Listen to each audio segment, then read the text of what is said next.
O assunto agora é direito previdenciário. A gente vai falar com a especialista no assunto, a doutora Vera Marcotti. O tema é aposentadoria rural. No início do mês, publicamos aqui no terradomandu.com.br o artigo da doutora Vera falando que trabalhadores podem usar o período rural para conseguir se aposentar por tempo de contribuição. Gerou muitos comentários, mais de 130 mil pessoas alcançadas. Doutora Vera, um assunto que precisa ser melhor e mais explicado diante das dúvidas que surgiram na matéria. Obrigado por chegar e conversar com a gente hoje a respeito desse assunto. Boa noite, doutora.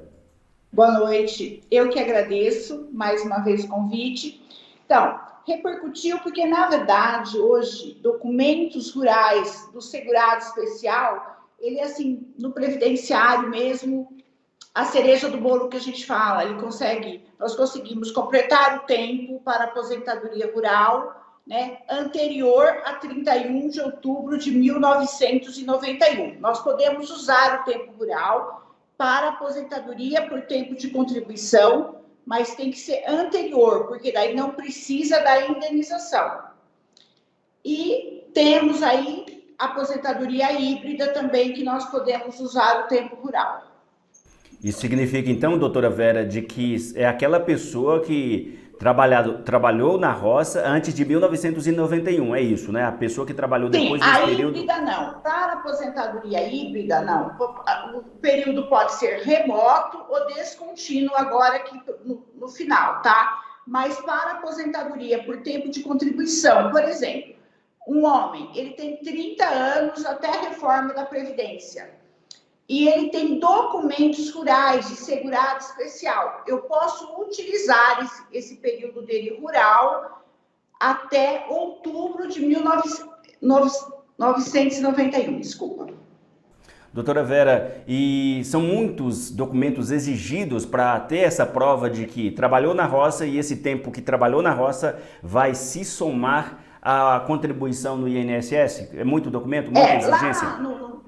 Lá no meu artigo, lá que eu escrevi para o jornal, eu disse que pode ser alguns documentos, tipo certidão de casamento dos pais, documento dos pais enquanto solteiro, certidão de reservista quando homem, certidão de casamento, título eleitoral antigo, tudo isso nós podemos usar como prova.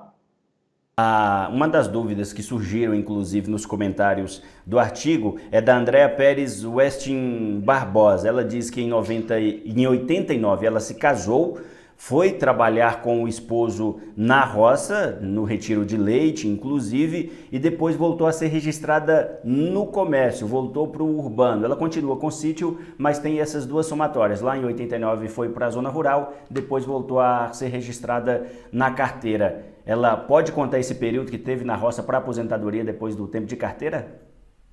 Sim, ela pode contar, só que a gente precisa ver, como eu estou falando para você. Nós só podemos contar o rural na aposentadoria por tempo de contribuição até 31/10/1991. Porque posterior, eu posso contar, por exemplo, até 94? Posso, mas eu tenho que indenizar a Previdência. Então, precisa ver aí quantos anos ela está no urbano e quantos anos ela tem de rural. E ela precisa de documentos que comprovam que ela realmente veio lá do rural, como segurado especial. Mas ela pode. Precisa analisar, na verdade, melhor o caso. Mas, assim, a grosso modo, ela pode contar. É a mesma dúvida aí da Clara Magalhães. Ela disse que trabalhou na roça até os 17 anos e tem 25 de INSS pago. Ela tem direito à aposentadoria? Então, na verdade, ela teria aí, teoricamente, dos 12 até os 17, né? Há alguns julgados que consideram que pode se contar dos 8 anos, mas o INSS considera dos 12. Aí ele vai ter que judicializar para contar antes, né? Então, precisa ver se dos 12 até quando há o primeiro registro, se ela tiver documento, sim. Entendi, doutora respeitando lá a reforma da Previdência, que na reforma da Previdência ela tem que ter os 30 anos, né? Então, esse rural, ele tem que ser contado para que ela tenha os 30 anos na reforma da Previdência, em 13/11/2019. Doutora Que Vera, na reforma ela tinha que ter um dos requisitos, ou o tempo ou a idade. Entendi. Doutora Vera, nesse caso que a gente está tratando da aposentadoria rural, de contar os dois tempos, né, da aposentadoria da pessoa, na verdade, do trabalhador, contando o tempo rural, contando o tempo aí que ela contribuiu para o INSS. Explica melhor, a senhora já disse na introdução, mas explica melhor essa diferença entre a aposentadoria usando essas duas somas e esse método hoje da aposentadoria híbrida, quanto conta o tempo rural e conta o tempo de trabalho urbano.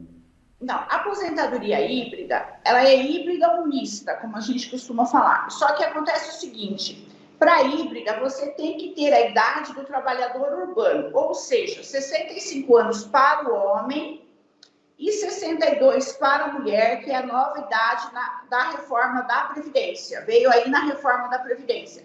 Lembrando que a mulher ela está numa regra de transição até 31/12, para a aposentadoria por idade, ela pode aposentar com 61. Então, a híbrida tem que ter a idade do segurado urbano. Já a aposentadoria por tempo de contribuição, o que acontece?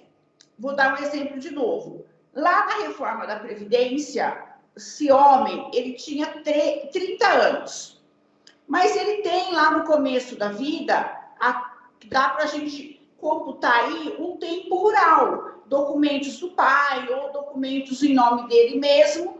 Então, nós podemos completar esses 5 anos até 31/10/1991. A gente computa esse tempo e chama-se declarar um tempo rural, na verdade. Nós vamos declarar esse tempo rural e a Previdência vai aposentar, porque daí não vai ter só 30 na reforma da Previdência, ele vai ter os 35 que ele precisa.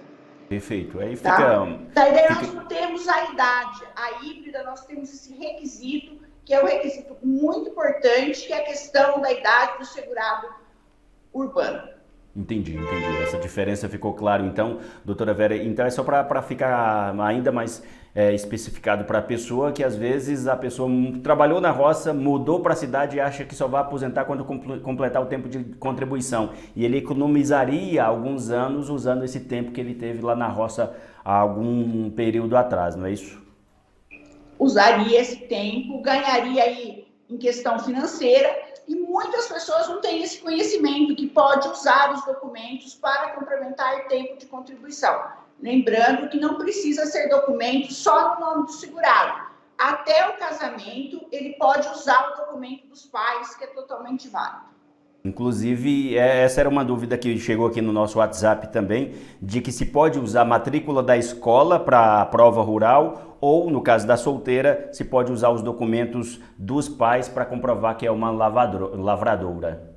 Pode usar, é o que eu estou falando. Mesmo ele não tendo documentos no nome dele como segurado especial, documentos em nome do pai, anterior ao casamento ou anterior ao registro na carteira de trabalho como urbano, ele pode usar. Tá, a gente já falou bastante desse assunto, mas se as pessoas tiverem mais alguma dúvida a respeito desses temas, podem entrar em contato com a senhora, com o escritório da senhora aí, que essas dúvidas são sanadas e a senhora pode explicar melhor também para as pessoas, né, doutora Vera? Pode ser comigo, pode entrar em contato com o escritório ou entrar em contato mesmo com o jornal e vocês acabam repassando, a gente responde sim.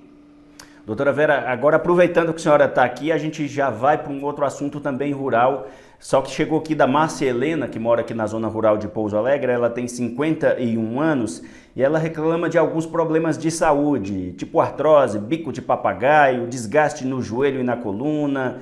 Ela nunca teve registro na carteira de trabalho, sempre trabalhou na lavoura só. Mas com todos esses problemas que ela citou, ela não consegue nenhum tipo de benefício. Ela conseguiria alguma coisa, doutora, doutora Vera, com todos esses problemas de saúde reclamados?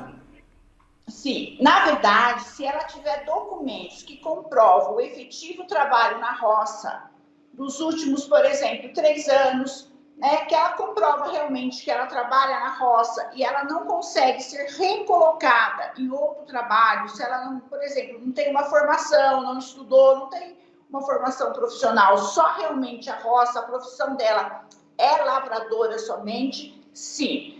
tem que ter laudos médicos, atestados, exames que comprovam incapacidade. Pode pleitear junto à Previdência o benefício por incapacidade temporária que a gente fala. E se o perito entender que é um caso de uma incapacidade permanente, ele irá conceder a aposentadoria. Perfeito, doutora Vera. Muito obrigado por esclarecer essas dúvidas todas das pessoas aqui que acompanham o Terra do Mandu, o Mandu News. E seja sempre bem-vinda, doutora Vera. Eu que agradeço. Estou aqui às ordens, sempre que precisar para esclarecer ou mesmo assim alguma novidade em questão de prova de vida, qualquer assunto relacionado à Previdência, eu estou às ordens. Muito obrigada. Valeu.